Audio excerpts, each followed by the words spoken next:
Hello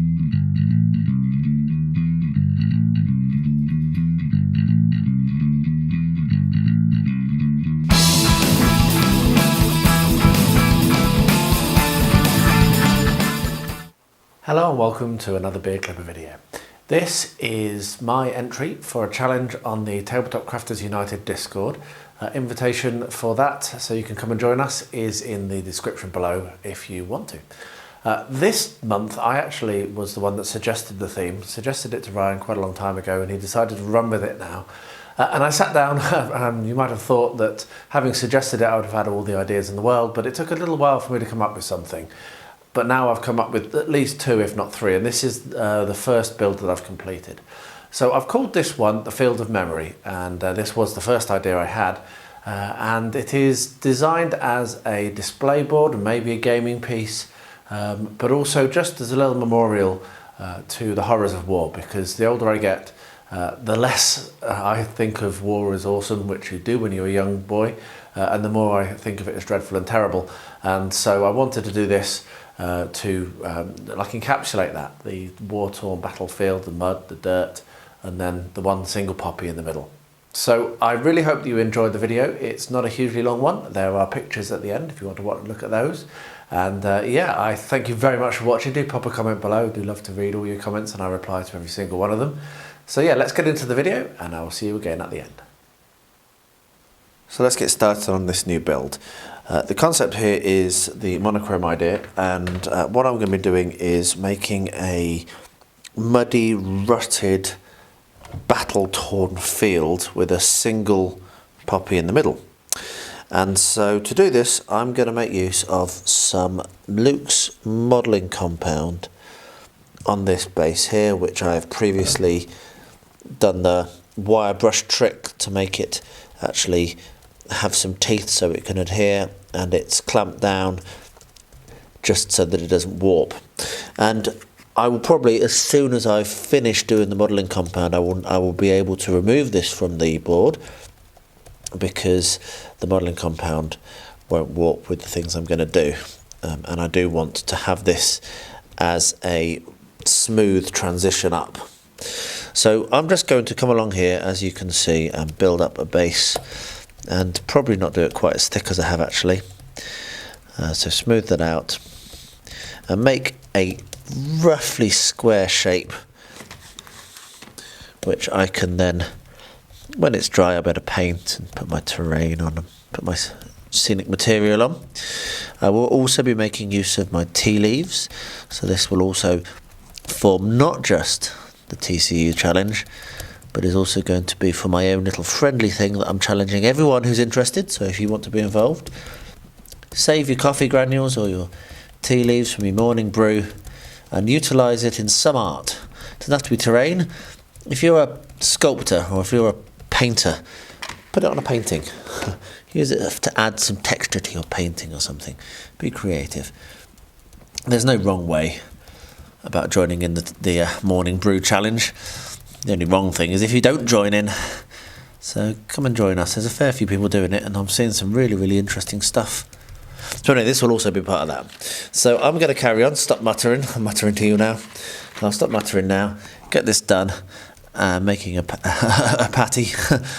And then when it's dry, I'm ready for the next step. I'll bring you along, and we will get this done. I'm probably going to need to mix some more up because I've just run out, and I want this to be a relatively large field.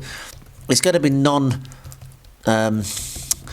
scaled, so it'll work for both 28mm and 20mm, because those are the two scales I currently mainly game in. I want this to be a gaming piece. So yeah, I'm probably going to need to do a little bit more, mix up some more. But I'll get that done, and I'll bring you along when I get to the next step.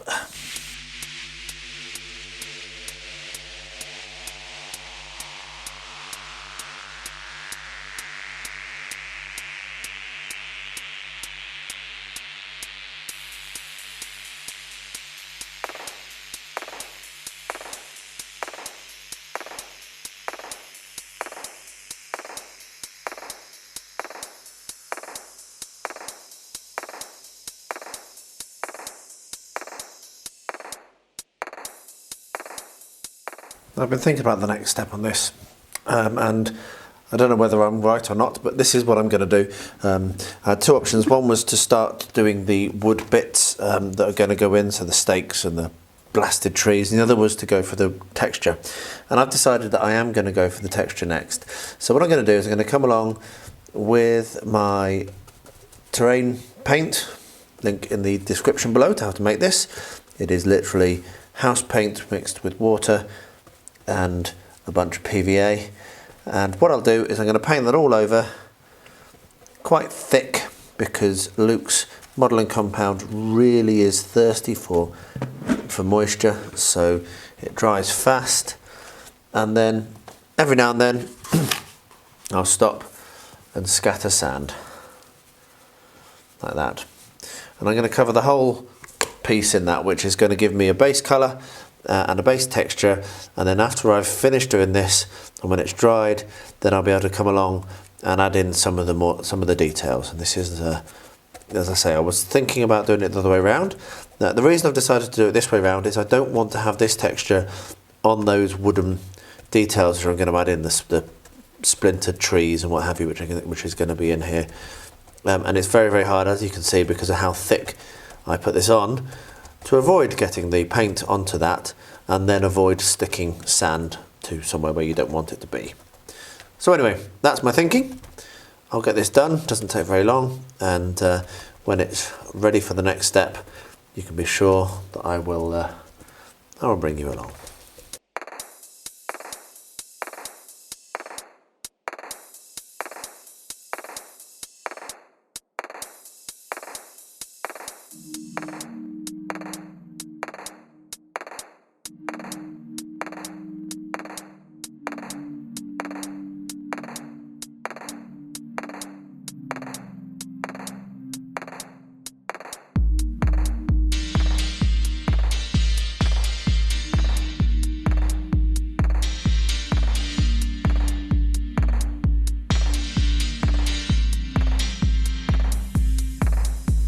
So this, well, it dries pretty much immediately, as you saw, but I've left it overnight anyway just to completely set and go off. And what I'm going to do now is going to come along with the same brown and paint that over the top to seal it. And then what I'll be able to do is take this up and down using dry brushing and other techniques to get different tones of brown in as I want to for this diorama. This playable diorama, I don't think I've done a playable diorama before. So yeah, so I'll just get this sealed, leave this to dry again for the day. It's going well, I'm happy with how it's looking, and very excited for the next step, which is going to be detailing, and it's nearly finished actually. It's got most of the effort for this is going to be in the detailing. So anyway, yeah, paint this over and leave it to dry, and I'll bring you back when I come to the next step.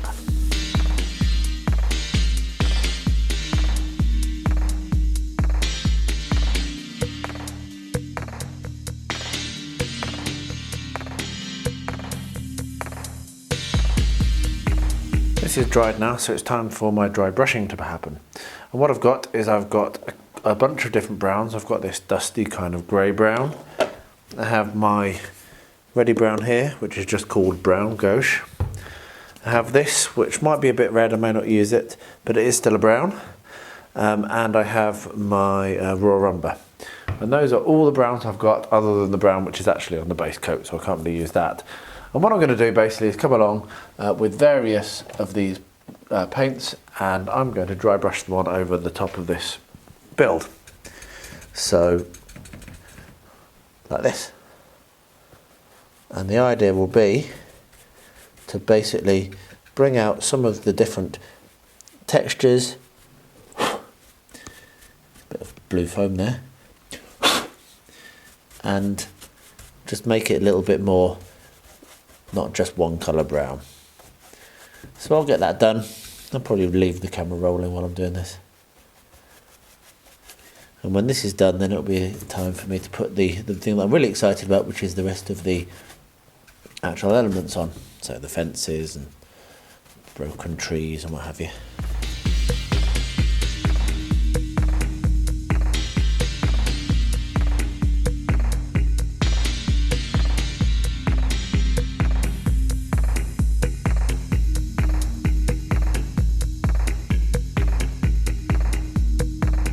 There we are. I'm pretty happy with that for the first attempt. What I'll do is I'll let that dry, because often dry brushing really doesn't come out until it's dry. So I'll let that go off and I'll look at that again in the morning and see whether I need to put any more. I might need to put some more of the lighter stuff on just to bring some of the texture out, but I'm actually quite happy with just how blasted that looks at the moment, and I think when I add the other elements, I think it'd be really, really cool. As I kind of expected, this does need more of a dry brush. I've left that overnight, and so what I'm going to do is I'm going to come along with the two lighter colours that I've been using, and they're going to be quite heavy, and I'm just going to come along, as you can see, what I can do is I can bring these in, and maybe I will have to do a dry brush over with a darker colour again, but I can start to bring out a little bit more variation with a heavier dry brush than what I did, because I don't want it just to be dirty poo brown, really. I want it to have some variation. Quite happy with that bit there now. There we are. So I might not even need the lighter colour. Let's bring that right down. There we are. That adds a nice little bit of variety to it. And I'm going to be very, very close to adding the details. Brown flock, tea leaves, bits of wood. And right here, we will have one single red poppy. Alright, so it's time to start doing the detailing. And what I've done is I've collected together a load of items which I'm going to use for this. So let me take you through them. So from the right, we have some rubberized horsehair, which is inside this box. Funny enough, I've noticed that that's actually got quite a lot of green on it, so I need to be a bit careful which I pull out. Some wood stain, which is going to be used to stain up these odds and sods of wood that I've got. Some coffee stirrers, some tongue depressors, some matchsticks, what have you. Just going to break those up, stain them and put them on. Then at the back, this is the drawer that I keep all of my tufts in. So I've got some brown tufts and dead grass tufts that I'll be able to use. Over here and at the back is my coconut material, so coconut fibre, so that's obviously brown and will be quite good for some different techniques. And then at the back there you can see that I've got a pot, a plastic pot, which has that's actually got some tea leaves in it. And then here, which I'd forgotten to add to the pile, is the tea leaves which I've dried most recently, which I'm also going to use. In the front, in this little yogurt pot thing, I've got some brush ends, which I cut up a while back from a dead brush, so I'll be able to use those. And finally here is some 4mm patchy static grass from War World Scenics. So yeah, I've got quite a lot of different items. I think probably the first thing that I'm going to need to do before I can do much is stain up the wood, because with it, that's going to need to be dried. So I'm just going to put that onto a tissue paper and apply a couple of different colours of stains and a couple of different paints, and just add it to dry, and then I'll be able to scatter that across. Once that's done, what I'll probably do is pop the camera and do a time lapse. So I will show you how I work on that and see if there's any voiceover opportunity. So yeah, and then it's going to be a case of the single poppy, and then it's done. So we're not far off on this.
So we come to the second to last process on this build, which is putting the poppy flower in the middle, which I'm most excited about.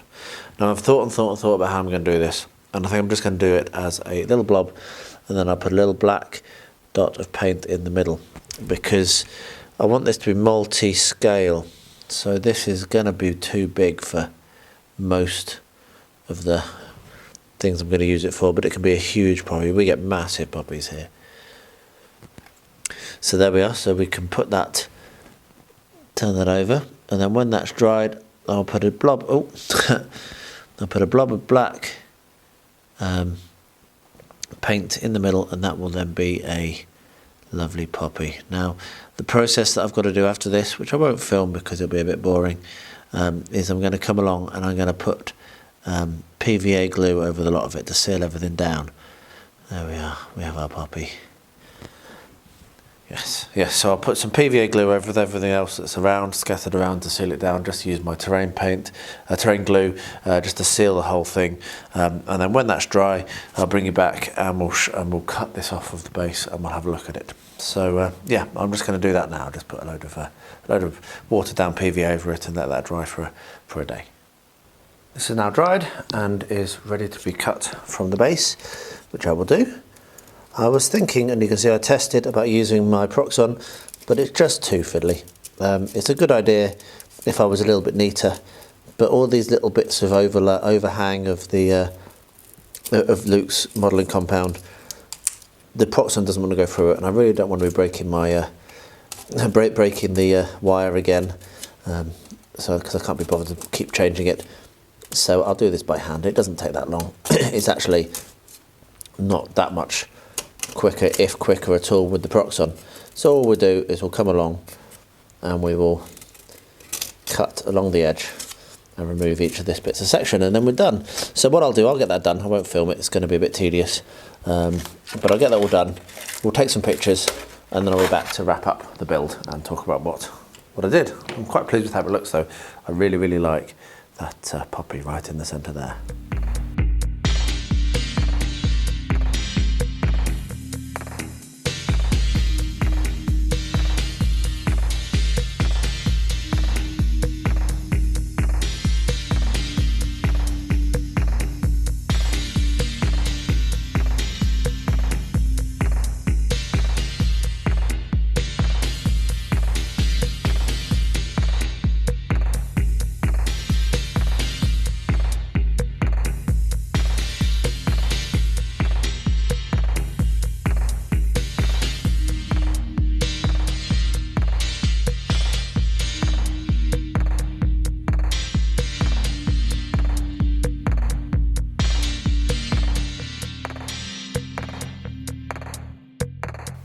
Well, there we are. I hope that you enjoyed that. I hope that you liked the little creative touches. I also have forgotten when I did the intro that I did make use of my tea leaves in this build as well, which is something else that I'm trying to do. A little bit of recycling and builds, and this was one that I was able to make use of those tea leaves, which is really awesome.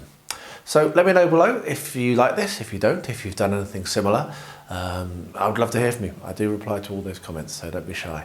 And I will wrap up by saying, as I always do, please stay healthy, stay safe, and stay well.